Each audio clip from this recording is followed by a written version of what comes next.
ফল কমাই ফেলাইছো কে?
चौबीस घंटा में 16 घंटा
বেল্লাল মিয়া ওইদিকে সব ভ্যান উঠছে দিল, এইদিকে এইদিকে অবস্থা কেন?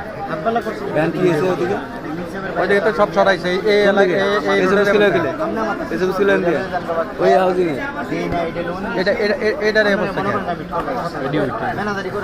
এটা ভয়াবহ অবস্থা।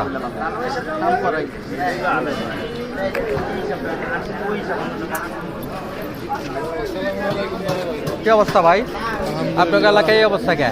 ভ্যান ট্যান দিয়া ওই বেটারা তো ওইদিকে লাউতলা মাউতলা সব ক্লিয়ার করছে। আপনার এলাকা তো খুব অবস্থা খারাপ। স্বপ্নধারা তো পুরা ক্লিন, স্বপ্নধারা পুরা ক্লিন। উপরের রোডও তো হয়ে গেছে। রাস্তাটার কারণে সমস্যা রয়েছে বেশি। রাস্তাটার কাছে থাকার কারণে সমস্যা রয়েছে, এই কারণে ভ্যান বসে। রাস্তাটা ভাগ করে কোন দিকে থাকে? কে কইছে কোন দিকে যায়? আর নেতাকে দরকার হয় না, কর্মীকে নাই। নেতারা এখন হইলো জায়গায় জায়গায় যায় তদবিরের জন্য। আর কর্মী করে গিয়ে কি কর্মীরা জানলে সমস্যা না? কারণ গোপনে গোপনে জায়গায় এসি রুমে এখন কাজ হইলো এসি রুমের কাজ। এখন কি আর ওই গান ধরানো রাস্তায় রাস্তায় দৌড়াদৌড়ির কাম আছে? আবার না এলে এখন কি রাস্তায় রাস্তায় ওই মিছিল মিটিং এর দরকার আছে? যখন মিছিল মিটিং এর দরকার হয় তখন হইলো কর্মীর দরকার হয়। এখন হইলো এসি রুমের কাম, এখানে তার কর্মীর দরকার হয় না। এসি রুমে কি কর্মীর দরকার হয়? রাখ আল্লাহ। কর্মীরা এসি রুমে গেলে তো সমস্যা, নেতারা চিন্তা লাগবে কর্মী করে। পুরাই সমস্যা।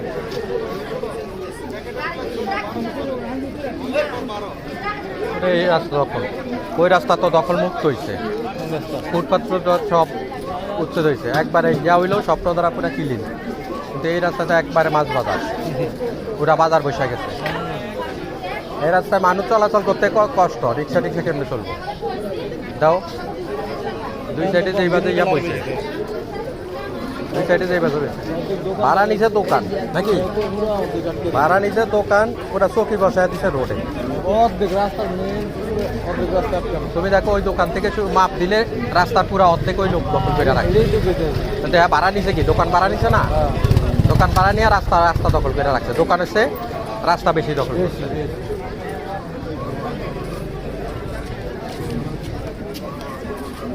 ওইদিকে মোটামুটি ক্লিয়ার হয়েছে। পরশু বাবিয়াদাদের অফিসে গেছে, মাইক সুযোগ পাইছে একটু কথা বলার। আমি ভ্যান নিয়ে কথা বলছি, অনেকে বিরোধিতা করছে। ভ্যান নিয়ে কথা বলে আমরা কি কারোর থেকে ভ্যানের থেকে চাঁদা নেই? না। আমি চাঁদা নেওয়া লাগে না, ওর থেকে 2 কেজি টমেটো, ওর থেকে 2 কেজি আলু, পরে টাকা দেবো। এই বাজে নিলে চাঁদা নেওয়া লাগে না, কারণ টাকা নিতে গেলে তো দেখবো 2 কেজি আলু 2 কেজি টমেটো নিলে তো দেখবো না। ডেলি 200, 250, 300, 400, 500 টাকা সাথে নেয়। তারপরে আবার বয়লে 20,000, 30,000, 50,000 নেয়। নেয় না কইছে কি? একটা ভ্যান বসাই হ্যাঁ। তাইলে আমার বাড়ি দুজনে বাপু লইছে একজন। এখন তোমার আর আমার তো গায়ে লাগে না, যারা এগুলি করে গায়ে তো আলোচনা করলে গায়ে লাগে হেগো।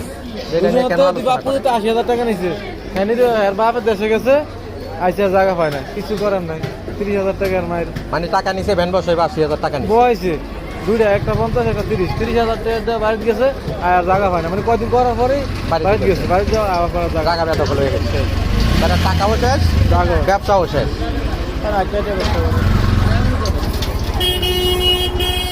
কি সুন্দর ব্যবসা না, দেশটা মগের মূল্য। সিন্ডিকেট কি সব দলে ছত্র নাম বিচ্ছা নেই। সিন্ডিকেট দলের ছত্র সিন্ডিকেট খাওয়া নাকি চা খাওয়া না ভাই টাকা না, পান খাবেন? না কিছু কাম না, পাশে যাবো।